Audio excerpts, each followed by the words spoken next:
rather not speak about anything else other than this, because very personal to me. Now, Bwana Abdi, thank you very much. You are a good officer of government, so I'm not addressing you by the issue, so I'll try to be very respectful to you. The people in this hall, courtesy of education, are learned, so they can reason with you step by step.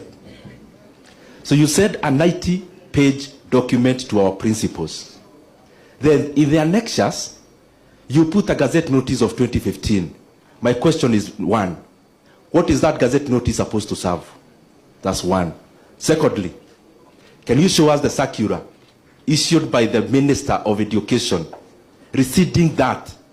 And can you also communicate to our principals that the capitation is 22,000? Just an email.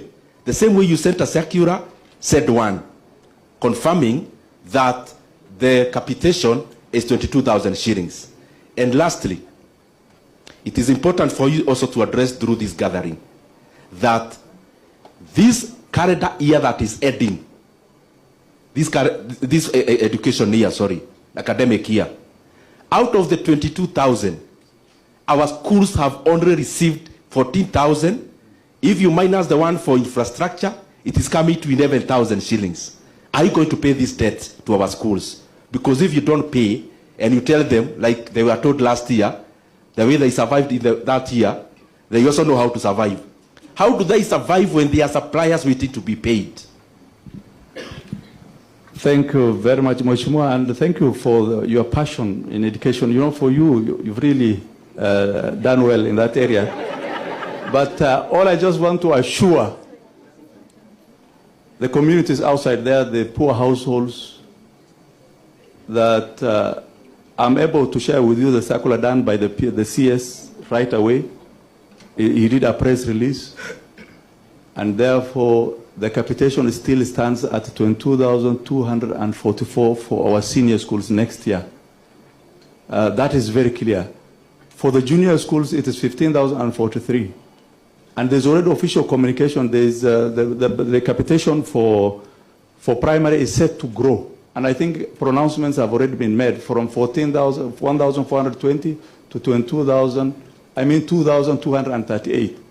And then on the other side, government has also been supporting in terms of examinations and all that. So I think the document we annexed there, the guideline, by the way, is complete. People just focused on one thing. I don't know why. Because we were guiding the schools, being a new system, we wanted them to see how they can do their timetable and organization of the curriculum, that English has 5 lessons, mathematics 5, every other, so they're able to timetable in terms of non-teaching staff. If it's a single stream school, how many workers do they need, or if it's a 3-stream school. So it's a very comprehensive circular. But as for the exact amount that went to the schools, I think, Mheshimiwa, it is something that we need to discuss, because in the Ministry of Education, we only release what is released to us from the National Treasury. And I think everybody here knows that. Our source of funding is from the National Treasury. Okay. And we have been duly doing that, releasing the funds that the National Treasury gives us. And I think you heard, there was something in the debate some times back. That also is something that we are all aware and conscious about. Thank you. All right, please pass the mic to. Now, that's the beauty of this kind of a debate. I just request, don't close that document. I just request you, just read the heading of that document, just the heading. The heading was on boarding fees. I think I'm done. I am talking about increasing day secondary school fees.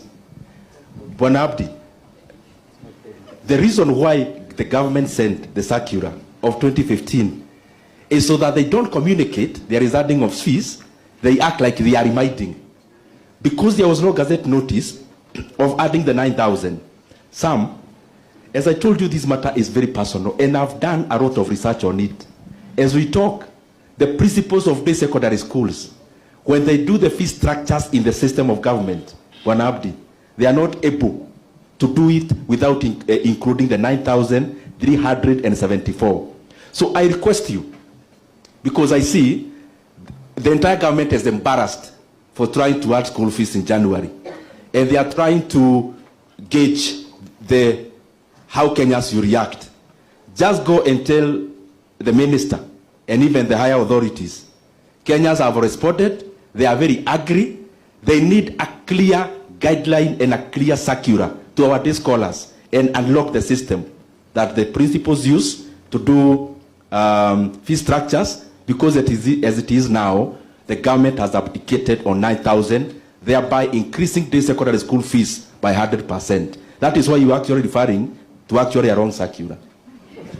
Well, I think there's some take home here, that there's work that we need to do just to clarify that. I think it's for the best interest of the country. Let's hear. The only thing... sorry, Dr. Abdi. Politely, please. Yeah. The only thing I wanted to add is that I've already said that the attachment we attached to that guideline is a 2015 document, a Gazette notice. Hold on.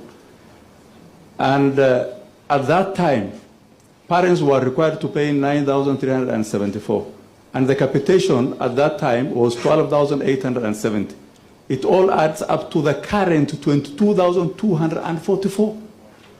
So the other thing I also want to say is that when we are admitting students, the admission letter or the joining structure is generated online. And you know very well, even the current Form 1s, when they're going under the 8, they print. So the ministry controls what a school is supposed to put, whether it's a day school or a boarding school. So, but Mheshimiwa is asking, please let us clarify further and do a clear, circular on even including day schools. That will do. But the position is this, that there's no increase in fees, whether it is day school, whether it is boarding school. That is the official position, please, so that we create hope in our masses, in our people, in our poor households. There's no increase, and that is the position. Asanteni sana. Thank you.